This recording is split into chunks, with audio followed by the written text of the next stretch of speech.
Anthropology of Food video. Hello, my name is Mercedes English. I'm one of your students in your cultural anthropology class.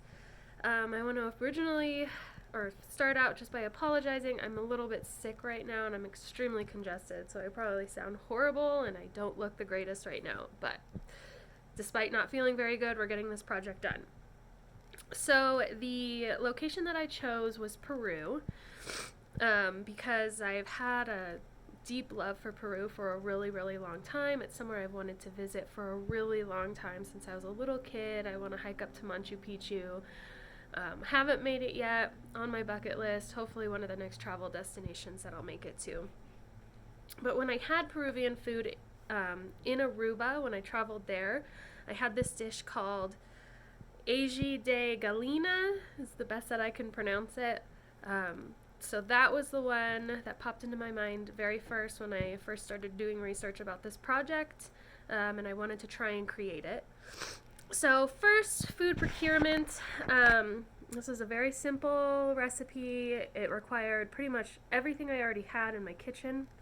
The only thing really that was special that I needed to purchase was the chili paste, which is not something that they really have locally here, so I bought it on Amazon.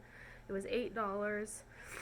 Other than that, pretty much everything else was just chicken, rice, onions, garlic, and then some various spices that I already had in my cupboard. It's a super simple recipe, very, very tasty. The only substitution really that I had to make was two, I guess. The chicken wasn't fresh. It was frozen chicken that I had in my freezer. Obviously, if we were living back in Incan times, we probably would be raising these chickens and butchering them, and they would be fresh. And of course, that always does have an effect on the food quality. So that's just going to be a little bit less than it probably could have been had I raised my own chickens and butchered them. But I wasn't about to do that for this project. And then secondly, the bread. I wasn't completely sure what kind of bread to use. I did a little bit of research, wasn't really finding anything. So I went ahead and went with potato bread, only because I know that their culture, their horticulture background, they grew a lot of potatoes, a lot of legumes, so I imagine they probably made a lot of their bread out of those kind of resources. I will admit that the dish was a little bit more bready than I think it probably should have been, and had I chosen a different bread, that probably wouldn't have been as bready. As far as the food preparation, it was all pretty straightforward, pretty easy. Poaching the chicken was a little bit different. I'd never poached a chicken before. I'd never even heard of it. But after doing some research, it was actually very simple. It involved a lot of just boiling the chicken. And the difference just between regular boiling the chicken, I think, and poaching it is that poaching includes a lot of sauteing certain flavors in, and then pouring the water just barely over the chicken. And then you use the low and slow method to cook it, so you cook it for a longer time on a lower heat. Just kind of keeps in moisture, keeps a lot more of that flavor in. So that was one of the things that I had to kind of research a little bit more heavily into. Also, I realized this after I created the whole dish. I put it on the plate.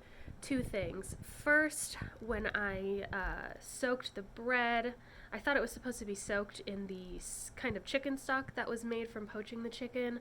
After I already made everything, I realized that that was actually supposed to be soaked in either milk or evaporated milk, which I had bought for this project, but I completely missed that step when I reread the recipe. So in that way, I think probably a little bit of the flavor got missed, but it's okay. It all turned out fine. I think that the texture looks great.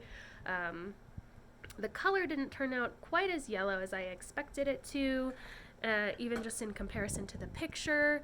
I think that that might have had to do with the paste brand that I bought, or, maybe the turmeric that I had wasn't as fresh, because turmeric is very yellow.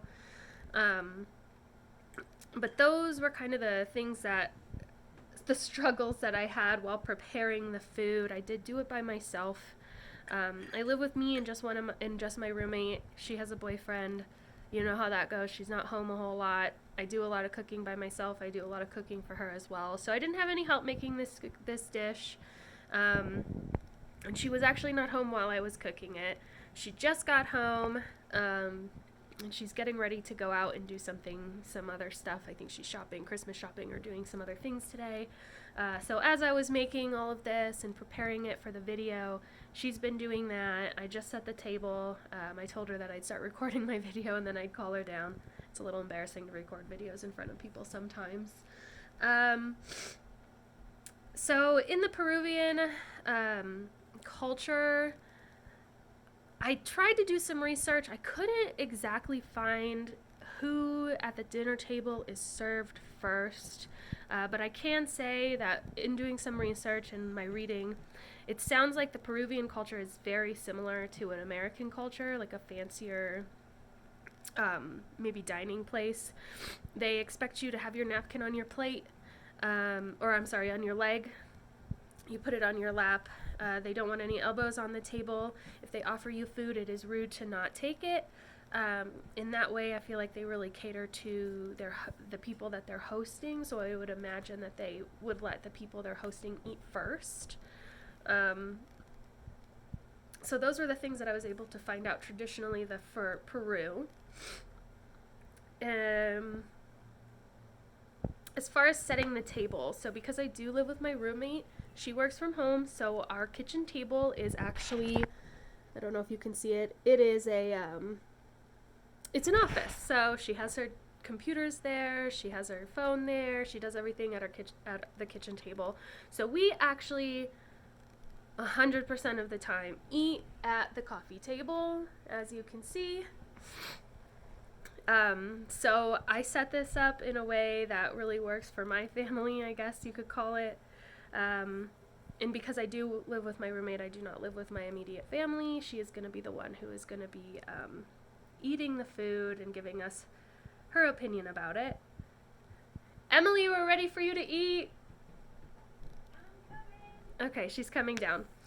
Bibliography a little bit about Peru. So horticulture is huge for them. They obviously raise their own chickens and some livestock, but mostly they lived off of potatoes and legumes and things that they grew in their crops. This is Emily, my roommate. Hi. She looks so much better than me. She's getting ready to go out. All right, so go ahead and give the Aje de Galina a shot. All right, I'm going to get a little bit of everything. Chicken, some rice. Get out of here. Oh, that's actually really good. Oh, yay, it turned out. Is it spicy? Yeah, it's got some spice to it. It does. It's really good. You can make this again. So because it didn't turn out as yellow as I thought it should, I put a little more paste in it, and it turned out really, really spicy. The paste is extremely, extremely spicy.